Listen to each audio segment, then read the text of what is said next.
All right, I'd like to welcome you to this edition of In the Conference Room with Mark S. Lee. As you know, this is your source for information across the great city of Detroit, the state of Michigan, as well as across the country. I want you to sit back and relax and enjoy the conversation with business leaders that we have. My name is Mark, and of course, I'm your host. Been doing this for several years now, both in the traditional sense in terms of radio. We've segued over into social media, and I appreciate all the support. Continue to spread the word, and the support is awesome. Thank you all. I want you to sit back and enjoy the conversation. We have a very special guest, a very special event that's upcoming in honor of someone who that we all love very dearly. We'll get into that in a moment. But before I get started, I gotta say, how about those Tigers, huh?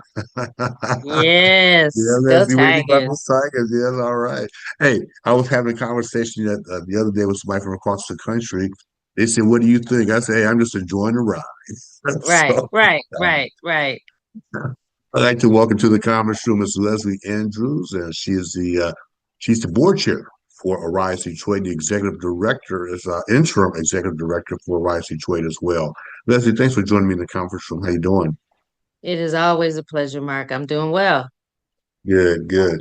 Well, as we get started, obviously Arise Detroit, and I'm going to turn over to you for some very special words in light of the obviously the legendary Luther Keith, who passed recently, several months ago. And I'm going to turn over to you for your perspective and your thoughts. Well, it's the 19th annual Arise Detroit Neighborhoods Day, and it's always so exciting. It's the moment that we all pause and reflect on how great Detroit is, neighborhood by neighborhood, block by block, project by project. And I've had the honor and the pleasure to be on the board since 2008 and had just ascended to board chair at the behest of our illustrious founder and my friend, Luther Keith, to do some very specific acts, which I happily agreed to do for the 1 year term. And unfortunately, Luther didn't won't be completing that term with us. So while we're heartbroken, we are also very clear on what the mission should be. Okay. We had some great conversations before his passing, and one of them was that Detroit has evolved from where we were when Neighborhoods Day was conceptualized to where we are today. So it's not about being a part of the change, which has already pretty much evolved and has already happened, is now about being a part of the future and being neighborhood champions. So we're sad to lose him, but we are also honoring him with our work. So this year it's been incredible. So many people want to honor Luther's memory through their projects and through their participation. And we're really excited for Saturday, August 2nd. And for those who may be tuning in from across the country, obviously a lot of people in Detroit, we've heard of Neighborhoods Day. For those who are tuning in and may not be aware of Neighborhoods Day, exactly what is it and what is the mission of Neighborhoods Day? So, Neighborhoods Day is the one day that we focus all of our resources. So, we accumulate all the resources throughout the city of Detroit and display them for the city of Detroit. So, all the neighborhood resources and projects. It's the first Saturday of August. This is our 19th year.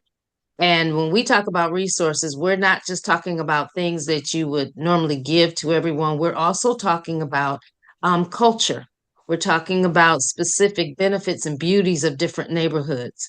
And it was born out of a news story back in 2006, which irritated Luther to no end. And he was incessantly angry about it because he had been interviewed for it on NBC News, talking about the demise of Detroit. And out of that was the arising of Detroit, hence Arise Detroit. And from that point, people and things, every year, Mark, I learn something new in a different neighborhood because neighborhoods themselves are always changing. Sure. But just all of the things you're talking about, arts and culture, cleanup, musical performances, cookouts, farming, garden selections. People can come and pick from different gardens. We're talking about libraries being open and books, and people don't realize that for a long time, Luther was a library commissioner. So he would get the libraries to be open on that Saturday, which they always are, but all of them weren't. And to have very focused community events in the library, bringing young people back into libraries, bringing seniors back into libraries. So that was always a heavy focal point. There's all kinds of community groups. We're talking about those who want to galvanize communities that are crime ridden. Let's just be honest. How do Honestly. we reimagine those neighborhoods? And that's marshaling those resources and stakeholders, even inviting people back home to their old neighborhoods and to see the kind of things that they can do, bringing tenants and landlords and homeowners in different neighborhoods together to then lobby their city council people, their county commissioners, for the things that they want to have happen. So it is just, how did I say it one time, a cacophony of activity on that Saturday, Yeah, and all over the place. It's something for every single person that loves Detroit. I got to write that word down so I can use it. I, you know, I remember that NBC story, and I also Yeah. remember, over the years, Luther and I will always talk about Neighborhoods Day at Rise Detroit, of course, and the nice thing, I used to ask him a question. I said, "Well, are other cities trying to replicate this?" And he said, "Yeah, Mark, we've been contacted by other cities." He said, "But this is Detroit, and this is where his heart was, and still is. Obviously, Yes. he's not here. Yes. His heart always been Detroit." So he says, Yes. "Well, I may get phone calls from other cities." He told me the cities. He said, "My heart is here. We're going to make it happen here in Detroit." And as we think about this year's theme, Neighborhoods Day, what is this year's theme, and what are some of the things that people can expect? With this year's theme is very simple.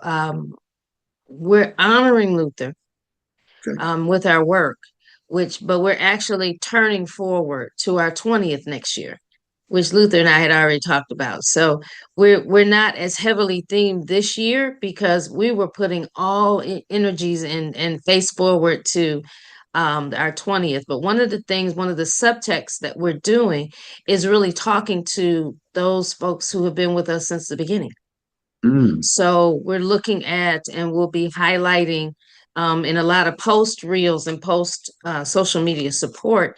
Those entities have been with us since the day one. So we went to the very first list and see who's been with us the longest and the transformations that have occurred in the 19 years so we can highlight those yeah. and elevate those and amplify them in our 20th year. And really talk about, which I'm gonna tell you, Mark, I think it's a missed opportunity, even when we were an exhibit in the historical museum a few Yeah, years ago. I remember that. To talk about the neighborhoods themselves. Each one of these neighborhoods has a deep, rich history, and the roots of those neighborhoods are important that they be exposed to young people and the people who are coming in, and with the hopes that you'll take care of that history. If you Hmm. inherit a legacy, perhaps that will help you elevate how you operate in that neighborhood. And even the ones that are in the poorest conditions still have a history.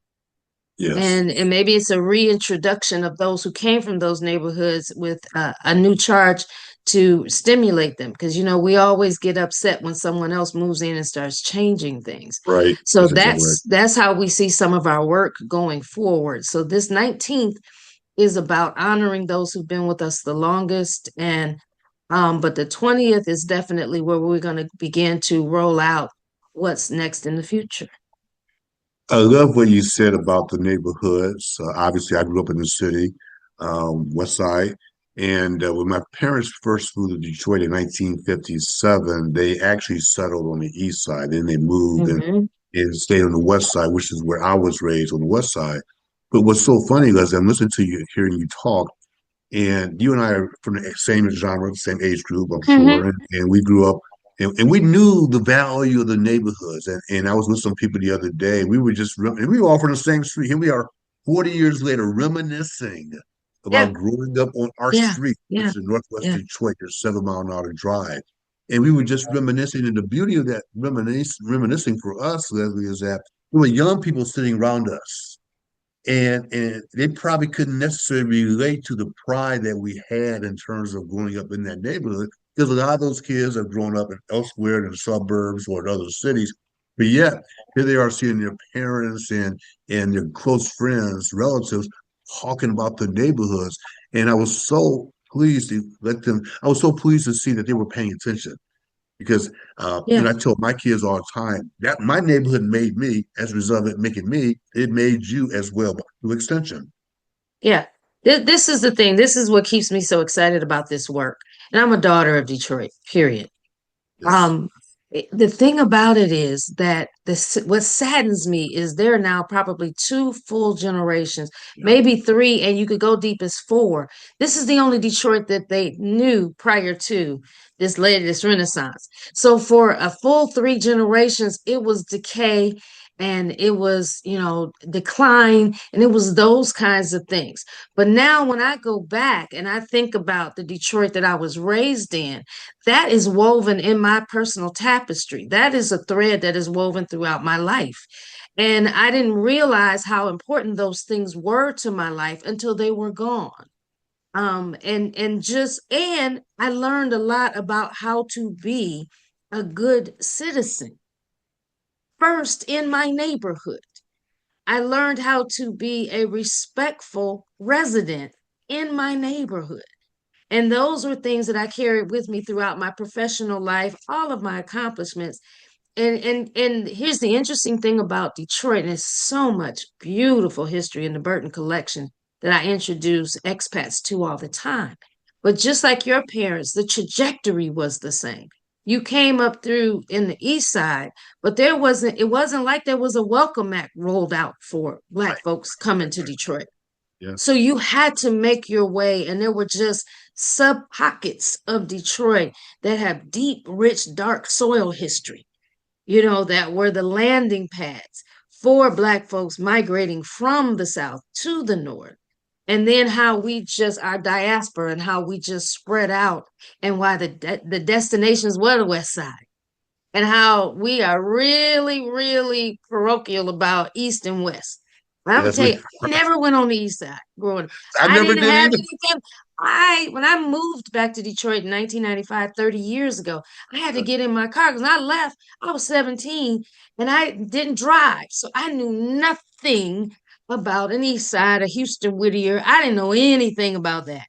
So I had to learn it with a sales career. I got lost often because there wasn't no GPS at that point. But the beauty of it is, even when I was lost, I was found. Because as I got lost, I discovered other things that I otherwise would have never sought them out. And my curiosity led me. So now, when I say I'm a daughter of Detroit, I say it because I have explored her, and now I am more important to advocate and champion her. But your neighborhood and your block, Yes. I really feel bad for those who can't drive to an old block and not immediately become awash Yeah. with the emotion and the memory and the names and the experiences. Because again, and don't get me to preaching in here, but I think we just moved through a city now. I live in several now. We moved through a city.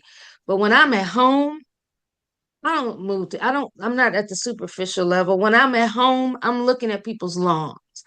I'm Absolutely. looking at their landscaping. I'm looking to see kids playing out front. I'm looking at the older people, our elders, and sitting on their porch, and you wave. This is a different experience, and that's the heartbeat of Arise Detroit. There's an assumption that every neighborhood has a story, and that assumption has never ever been disproven.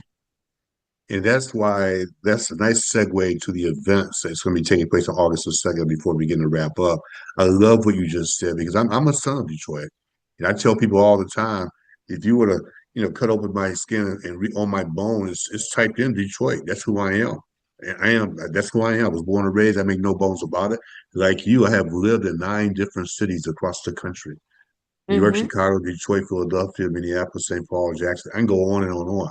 But everywhere I live, my focal point, my North Star guess what? It's always been Detroit. And so my kids, who are now adults and raising their own families, I literally took them to my very first neighborhood.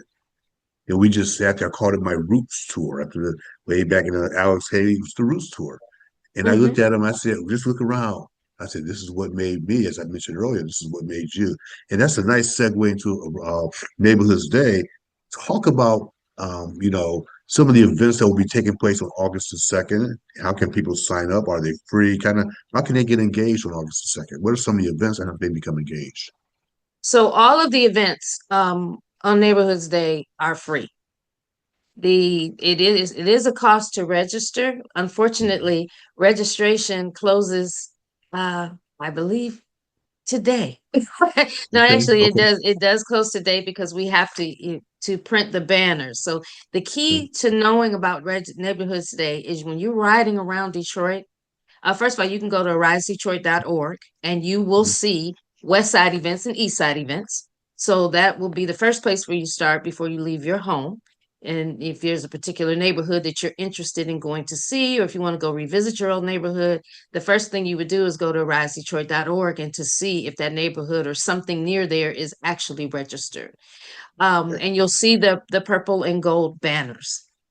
And the banners are always prominently displayed wherever there is a registered Arise Detroit event. So it could be churches. There are definitely some cleanups. There are going to be food giveaways. Um, I do know there's definitely music. There's arts for kids. There are going to be bounce houses. I know there's a lot of beautification. We have 47 makeover beautification projects. Could be anything from cleaning out a field to planting flowers, to giving away the resources from there. We're going to have I know they got bounce houses and just about everywhere. I think the bounce houses are all leased out on August Okay. 2nd. I'm trying to think of all things. Repairs for seniors' homes. There's so many things. I know So you right got now something. Yep. we have There's 101, we have 105 events registered right now. there you go. I was gonna say Yeah. there's something for everyone. And in Yes. order for you to see, go as Leslie mentioned, go to risedetroit.org and you Dot can org. find all the events, all the activities. You can, go all over the city, check it out, support it.